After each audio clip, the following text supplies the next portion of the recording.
नमस्कार, आपण पाहत आहात बहुजन हिताय न्यूज, जनसामान्यांचा बुलंद आवाज।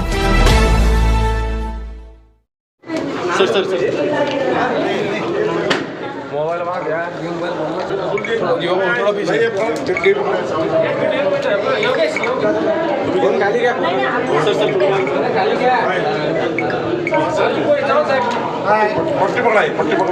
छत्रपती शिवाजी महाराज की जय, भवानी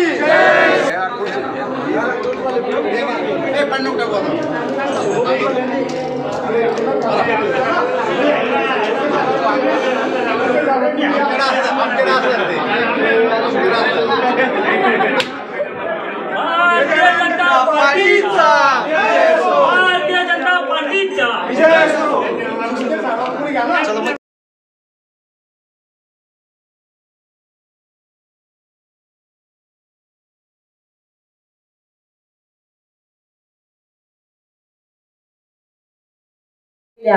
या संपर्क कार्यालयाच्या उद्घाटन प्रसंगी ज्यांचा अमूल्य वेळ आजच्या या उद्घाटनासाठी मिळाला आहे ते आपले कर्तव्यदक्ष भारतीय जनता पार्टीचे प्रदेशाध्यक्ष आदरणीय बावनकुळे साहेब, त्यांच्या समवेत उपस्थित असलेले कार्याध्यक्ष आदरणीय रवींद्रजी चव्हाण साहेब, ते उपस्थित असलेले आमचे मार्गदर्शक आदरणीय रायसाहेब दादा दानवे, आमचे आदरणीय मंत्री अतुलजी सावे साहेब, आदरणीय विक्रमदादा पाटील, आदरणीय पांडेजी, आदरणीय नारायण भाऊ कुचे, आदरणीय शिरीषजी बोराळकर साहेब, व्यासपीठावर उपस्थित असलेले आदरणीय किरण भैया पाटील, आदरणीय विवेकांना देशपांडे, आदरणीय बापूजी घाडामोडे, पटाडे बापू, जिल्हाध्यक्ष आदरणीय सुहासभाऊ शिरसाट, तालुका अध्यक्ष आदरणीय सांडूअण्णा जाधव, जिल्हाध्यक्ष संजय भाऊ खंबायते, आदरणीय मंगरुळे आप्पा, व्यासपीठावरील सर्वच मान्यवर, माझे सर्व मार्गदर्शक आणि उपस्थित असलेले सर्वच माझे बंधू, माझ्या सर्व भगिनी, आदरणीय साहेब, मागील 8 वर्षापासून मी आदरणीय हरिभाऊ बागडे नाना असतील, आदरणीय दादा असतील, यांच्या मार्गदर्शनाखाली या भारतीय जनता पार्टीमध्ये मी काम करत आहे। आणि हे करत असताना आम्हाला इथे यांच्याकडून भरपूर शिकायला मिळालं। त्यांचं सदैव मार्गदर्शन आम्हाला लाभलं आणि एवढ्या उच्च पदावर गेल्यानंतर सुद्धा सामान्य जनतेशी त्यांची नाळ जुळलेली आहे। त्यांचे पाय अजूनही जमिनीवर आहेत आणि त्याच पद्धतीने पुढील वाटचाल करण्याचा आम्ही प्रयत्न करत आहोत। आम्ही साहेब आपल्या सगळ्यांचीच कार्यपद्धती बघितलेली आहे। मी आपल्याला सुद्धा बावनकुळे साहेब असतील, मान्य रवींद्रजी चव्हाण साहेब असतील, आपल्याला सुद्धा मी वारंवार भेटलेले आहे। मान्य सावे साहेबांचं सुद्धा आम्हाला मार्गदर्शन असतं आणि हे सगळं बघताना की आपण किती व्यस्त असताय आणि किती काळ आपण या जनतेच्या कार्यासाठी आपण देताय, आपण 15-15, 20-20 तास काम आपण करताय, हे सगळं बघून एक ऊर्जा आम्हाला मिळते। आज आपण बघितलं तर आपल्या या देशाचे लाडके पंतप्रधान माननीय नरेंद्रजी मोदी साहेब असतील, आपल्या या राज्याचे मुख्यमंत्री माननीय देवेंद्रजी फडणवीस साहेब असतील आणि त्यांनी घेतलेले धडाडीचे दररोजचे निर्णय असतील, माननीय आपले पंतप्रधान मोदी साहेबांनी ज्या तळागाळातील सामान्य जनतेला डोळ्यासमोर ठेवून जे घेतलेले निर्णय आहेत, ज्या गोरगरिबांसाठीच्या योजना आहेत, आजपर्यंत या जनतेपर्यंत काहीही पोहोचलेलं नव्हतं. पण आज माननीय मोदीजी पंतप्रधान झाल्यापासून आज या गरीब जनतेला न्याय मिळालेला आहे.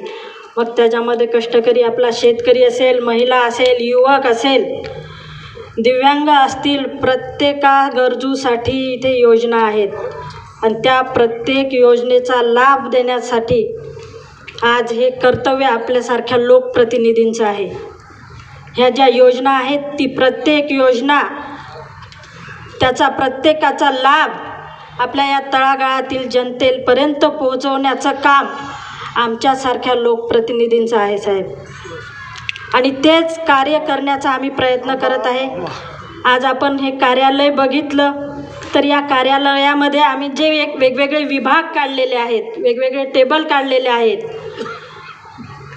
तर त्याच्या मागचा एकच उद्देश की आपल्या या कार्यालयामध्ये येणाऱ्या प्रत्येक नागरिकाचं समाधान व्हायला पाहिजे. प्रत्येकाची समस्या सुटायला पाहिजे. त्याचे कुठलेही प्रश्न असो, शासकीय कार्यालयामध्ये आणलेले कामं असतील, शासकीय योजनांचे कामं असतील, आरोग्यविषयक प्रश्न असतील, प्रत्येकासाठी आपण वेगवेगळं डिपार्टमेंट केलं की जेणेकरून लवकरात लवकर या नागरिकांना न्याय मिळायला पाहिजे. त्यांचे आपल्यासमोर आलेले प्रश्न मार्गी लागायला पाहिजे. त्या प्रत्येकाचा प्रश्न आपल्याला सोडवायचा आहे. त्यासाठी आम्ही असं म्हणजे ह्या कार्यालयामध्ये वेगवेगळे डिपार्टमेंट केलेले आहे. आता माझी ही पहिलीच वेळ आहे, मी नवीन आहे. ह्याच्यामध्ये अजूनही काही त्रुटी राहिल्या असतील तर मला आपल्या सगळ्यांचं सदैव मार्गदर्शन असतंच आणि आपण मार्गदर्शन करा. निश्चितचपणाने ज्या काही उणिवा राहिल्या असतील त्यासुद्धा भरून काढून निश्चितचपणाने सगळ्यांचे सामान्य जनतेचे प्रश्न सोडवण्यासाठी आम्हाला आपलं मार्गदर्शन असू द्या. आम्ही सदैव यासाठी कटिबद्ध असू. आणि कार्यकर्ते आज इथे भरपूर उपस्थित आहेत आणि संघटनात्मक जे काही विषय असतील, आत्ताच महत्त्वाची बैठक झाली तिथेसुद्धा आपल्याला साहेबांनी मार्गदर्शन केलं आणि पुढेसुद्धा आपल्याला त्यांचं मार्गदर्शन ऐकायचं आहे. मी उपस्थित मान्यवरांचे आपण आपला अमूल्य वेळ आज फार बिझी शेड्यूल असतानासुद्धा अनेक बैठका करून ही सर्व मंडळी आलेली असतानासुद्धा आपण आपल्या बिझी शेड्यूलमधून आपल्या या कार्यालयाच्या उद्घाटनासाठी वेळ दिला, त्याबद्दल मी आपल्या सगळ्यांचेच खूप खूप मनापासून आभार मानते आणि थांबते. धन्यवाद. वंदे वंदे भारतीय जनता पार्टीचा आमदार सौ अनुराधाताई अतुल चव्हाण यांच्या जनसंपर्क कार्यालयाच्या उद्घाटनाला उपस्थित आपल्या पक्षाचे पूर्व अध्यक्ष आणि पूर्व केंद्रीय मंत्री आदरणीय रावसाहेब पाटीलजी, आपल्या पक्षाचे राज्याचे कार्यकारी अध्यक्ष आणि माजी सार्वजनिक बांधकाम मंत्री माननीय रवींद्र चव्हाणजी, आपले संपर्क मंत्री आणि राज्याचे ज्यांचा आता उल्लेख माननीय रावसाहेबांनी केला, जेवढी वीज सोलरवर तयार होणार आहे, पुढचे 5 वर्ष सौर ऊर्जेचे दिवस आहे आणि सौर ऊर्जा तयार करण्यासाठी जे मंत्री लागतात ते मंत्री अतुल सावेजी, माननीय विक्रांत पाटीलजी, राजेश पांडेजी, संजय कौडकेजी, किरण पाटीलजी, नारायण कुचेजी, सुहास सिरसाटजी, संजय खंबायतेजी, शिरीष बोराटकरजी, राधाकृष्ण पठाडेजी, बसवराज मंगरुळेजी, बापू घडामोरेजी, विवेक देशपांडे, सांडू जाधवजी, काही नाव सुटले असतील क्षमा करावी, उशीर झाला आहे. मी अनुराधाताई चव्हाण यांचं मनापासून अभिनंदन करतो.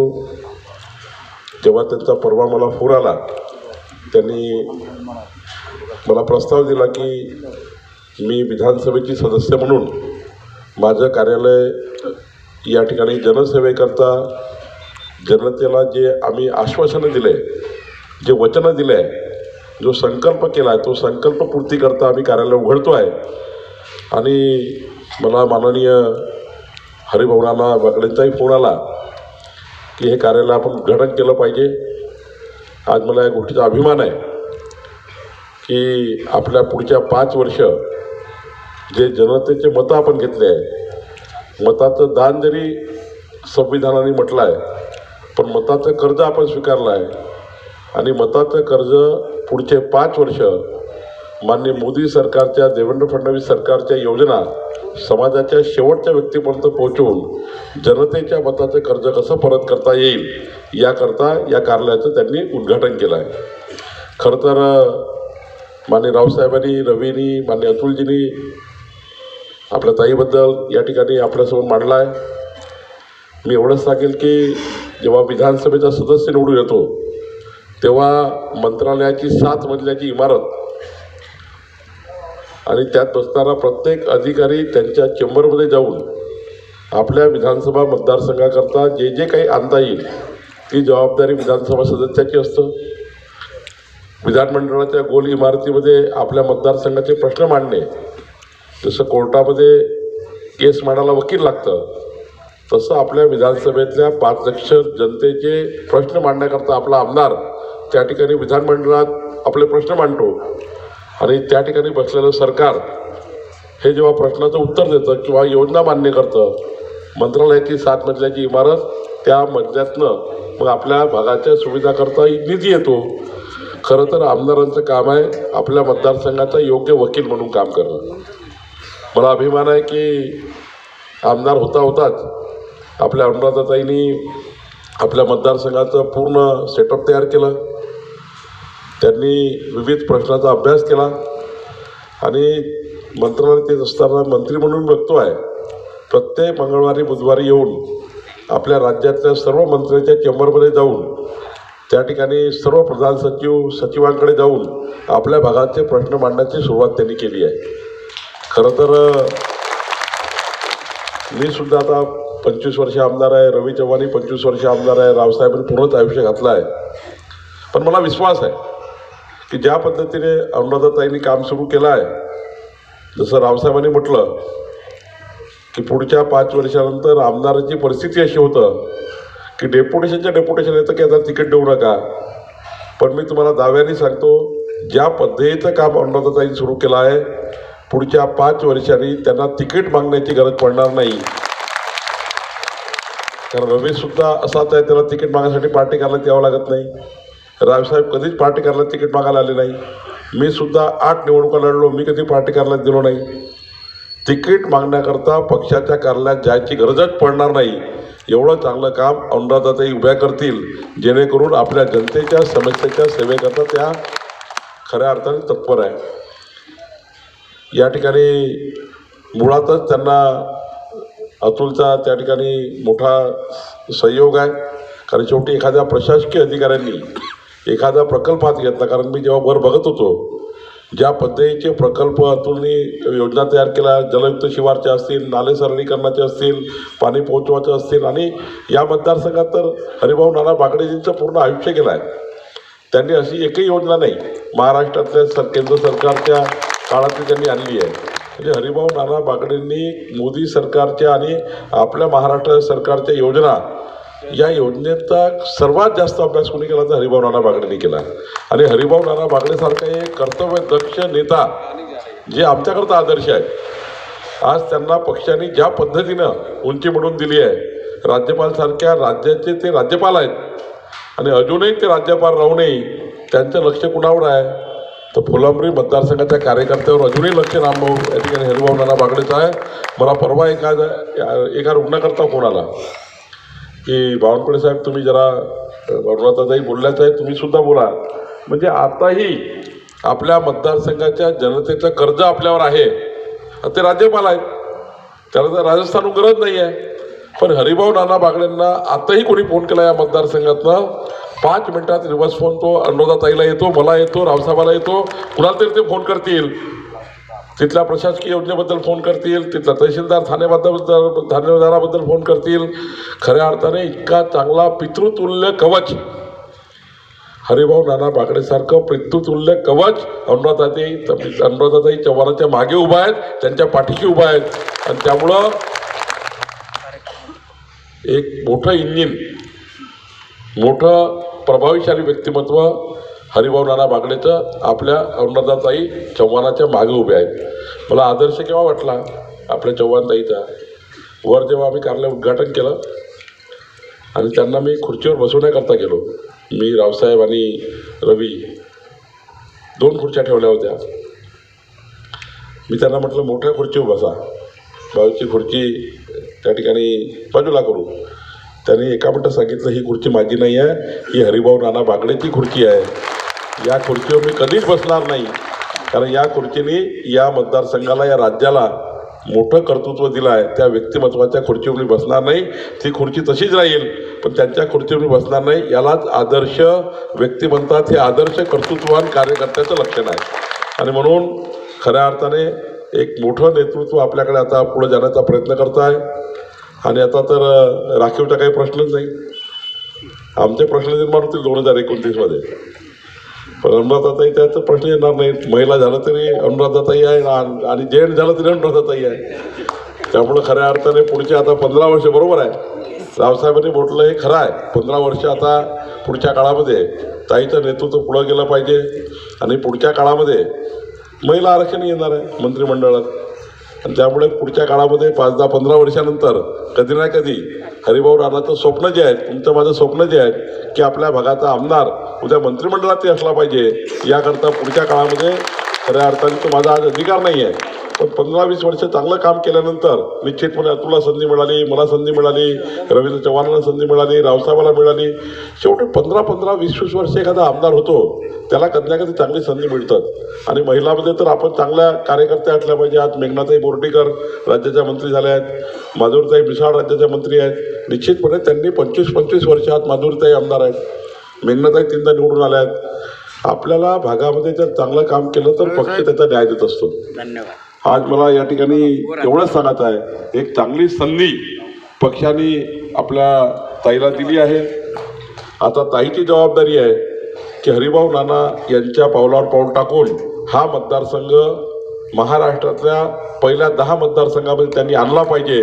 याकरता त्यांनी काम केलं पाहिजे आणि त्याकरता याचा मला अभिमान आहे. मी मागच्या वेळी जेव्हा मला 12 ऑगस्ट 2022ला मी अध्यक्ष झालो आणि माननीय दानवे साहेब आपल्या कोर ग्रुपची बैठक झाली.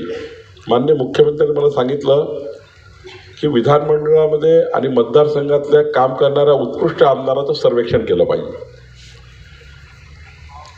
आपल्या विधानसभेमध्ये जे आमदार आहेत त्यांचं सर्वेक्षण करण्यासाठी देवेंद्रजींनी मला सांगितलं, विधानमंडळात काम करणारे उत्कृष्ट आमदार, मंत्रालयाच्या 7 मजल्याच्या इमारतीमध्ये टेबल टू टेबलवर जाऊन आपल्या मतदारसंघाच्या योजना देणारे आमदार आणि आपल्या मतदारसंघामध्ये जनसंपर्क, आपल्या मतदारसंघामध्ये कार्यकर्त्यांचा संच जो आहे त्या संचाशी चांगलं वागून नागरिकांना न्याय देणारे आमदार, यामध्ये सर्वेक्षण करायला सांगितलं होतं. त्यावेळी पहिले 25 आमदार आम्ही खऱ्या अर्थाने त्या ठिकाणी यादी तयार केली होती. पुढच्या काळातही आम्ही भारतीय जनता पार्टी म्हणून, रवी चव्हाण आता पुढं आहेत, मी आहे, मी महसूल मंत्री म्हणून काम करतो आहे, देवेंद्रजींनी आताही पुन्हा सांगितलं आहे, या पहिल्या वर्षातच आम्ही असं सर्वेक्षण करणार आहे की विधानमंडळात कोणी उत्कृष्ट काम केलं, मंत्रालयाच्या 7 मजल्यामध्ये उत्कृष्ट काम कोणी केलं, मतदारसंघात कोणी उत्कृष्ट काम केलं. मी दाव्याने सांगतो, हे कार्यालय बघून ज्या पद्धतीनं अनुराधाताईंनी टेबल तयार केले आहेत योजनांचे, आरोग्य दूतापासून तर केंद्र सरकार, राज्य सरकारच्या योजनांचे आणि माननीय देवेंद्र फडणवीस सरकार या सरकारकडून येणाऱ्या योजनांचे, मोदी सरकारच्या योजनांचे आणि अनुराधाताई ह्या ज्या काम करणाऱ्या त्या संपूर्ण कामांचे जे टेबल तयार केले आहे, मी दाव्याने सांगतो, जेव्हा मी सर्वेक्षण करेल, आमची पार्टी सर्वेक्षण करेल, पक्ष सर्वेक्षण करेल की उत्कृष्ट आमदार, उत्कृष्ट संसदपटू कोण आहे, चांगला आमदार कोण आहे, पहिल्या 10मध्ये अनुराधाताई असतील असा मला विश्वास या ठिकाणी सांगत आहे. विश्वासाने मी सांगतो आहे, कारण त्या डिवोटेड आहे. त्यांनी विधानसभेचा सदस्य म्हणून त्यांनी कुठलीही बदल स्वतःमध्ये केला नाही. निवडणुकीच्या प्रचारात त्या अशाच वागल्या, आताही ते अशाच वागताय आणि पुढचेही 5 वर्ष ते अशाच वागतील याचा विश्वास मला आहे. निश्चितपणे पाय जमिनीवरच आहे, ते जमिनीवरच असतील आणि या कार्यालयाचं उद्दिष्ट आहे की या कार्यालयात आलेला प्रत्येक व्यक्ती हा समाधानी होऊन जाईल. प्रत्येकाचं काम होत नसतं, पण त्या आलेल्या प्रत्येक व्यक्तीला एक कप चहा मिळाला पाहिजे, एक ग्लास पाणी मिळालं पाहिजे आणि त्या व्यक्तीकरता एक पत्र आणि एक फोन गेला पाहिजे. हे अत्यंत महत्त्वाचं काम या कार्यालयातून झालं पाहिजे. शेवटी आलेला व्यक्ती हा एक ग्लास पाणी मागतो, एक कप चहा असलं तर फारच चांगलं, एक पत्र त्याला दिलं गेलं असतं आणि त्याच्याकरता एक फोन गेला पाहिजे. या 4 गोष्टी केल्या काम होईल की मला माहिती नाही, पण निश्चितपणे आलेला व्यक्ती समाधानी होऊन गेल्याशिवाय राहणार नाही याची काळजी मात्र आपण ताई घेतली पाहिजे. कारण कार्यालय याकरता आहे. आलेल्या व्यक्तीला पाणी, आलेल्या व्यक्तीला एक कप चहा, त्याच्याकरता एक फोन, त्याच्याकरता एक पत्र, बाकी त्यांच्या नशिबावर असतं. सर्वच कामं होत नाही. आणि तुम्हा सर्व कार्यकर्त्यांना माझी विनंती आहे, शेवटी आपलं सरकार आहे. आपला आमदार आहे. कमी जास्त झालं सांभाळून घेणे आपली जबाबदारी आहे. आपण जर इंग्रजी बोलायला लागलो तर लोक इंग्रजी बोलतात. आपला आमदार बरोबर नाही, आपलं हेच झालं नाही, तेच झालं नाही, आपलेच लोक आपल्याला खराब करतात. तुम्हाला काम आहे सांभाळून घेणं, आपल्या आमदाराला सांभाळून घेणं, आपल्या जनप्रतिनिधीला सांभाळून घेणं आपलं काम आहे, आपली जबाबदारी आहे. आपण जर मतदानाकरता रात्रंदिवस फिरतो, त्यांना निवडून आणण्याकरता फिरतो, त्यांना आपण नेता बनवतो, आपण आमदार बनवतो आणि आपलं एखादं व्यक्तिगत काम झालं नाही, आपण एखादं काम केलं की घेऊन झालं नाही तर त्याच आमदाराबद्दल आपण वाईट बोलतो. हे मात्र टाळलं पाहिजे.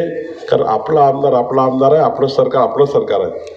आज आपलं सरकार आलं आहे, देवेंद्र फडणवीसचं सरकार आपलं सरकार आहे आणि आपलं सरकार संकल्पपूर्ती करणारं सरकार आहे. मी तुम्हाला दाव्याने सांगतो, जे वचनं माननीय देवेंद्र फडणवीसजींनी विधानसभेच्या निवडणुकीच्या काळामध्ये जो 48 विषयावरचा वचननामा लोकांना दिला आहे, तो वचननामा आपलं सरकार पूर्ण करेल. माननीय मोदीजींनी जो वचननामा दिला आहे 2024च्या लोकसभेच्या निवडणुकीमध्ये, तो वचननामा आपलं सरकार पूर्ण करेल. आपलं सरकार डबल इंजिन सरकार आहे. डबल इंजिन सरकार आपल्या संपूर्ण वचनाला पूर्ती करण्याशिवाय राहणार नाही. आणि अन्नदाताई सर्व योजना केंद्र सरकारच्या, राज्य सरकारच्या आपल्या मतदारसंघात आणून एक सुजलाम सुफलाम मतदारसंघ, हरिभाऊ नाना बागडेंनी संकल्पित केलेला, स्वप्नातील बघितला मतदारसंघ अन्नदाताई केल्याशिवाय राहणार नाही. एवढं या ठिकाणी मी स्पष्टपणे सांगतो. राहिला सरकारचा प्रश्न, मी तुम्हाला या ठिकाणी वादा करतो, माननीय देवेंद्र फडणवीसजी मुख्यमंत्री म्हणून, मी महसूल मंत्री म्हणून आणि संपूर्ण राज्याचं मंत्रिमंडळ अनुराधाताई चव्हाणाच्या मागे प्रचंड ताकदीने उभा आहे. पार्टी उभी आहे, सरकार उभं आहे आणि आम्ही सर्व मिळून अनुराधाताईला 100च्या स्पीडमध्ये जे काही त्या कामं आणतील त्या करण्यासाठी आम्ही मदत करू, त्यांना नेतृत्व मजबूत करू. एक महिला नेत्या म्हणून पुढच्या काळामध्ये मराठवाड्यामध्ये त्या चांगलं काम करतील आणि आपल्या कार्यकर्त्याच्या माध्यमातून समाजाच्या शेवटच्या व्यक्तीचं कल्याण त्या करतील, एवढाच मला विश्वास अनुराधाताईवर आहे. मी पुन्हा एकदा त्यांना शुभेच्छा देतो आणि आपण सर्वांनी ज्या पद्धतीने त्यांना निवडून आणलाय, पुढचे 5 वर्ष सांभाळण्याची जबाबदारी सुद्धा त्यांना आपली आहे, एवढीच विनंती करतो. खूप खूप धन्यवाद. धन्यवाद साहेब.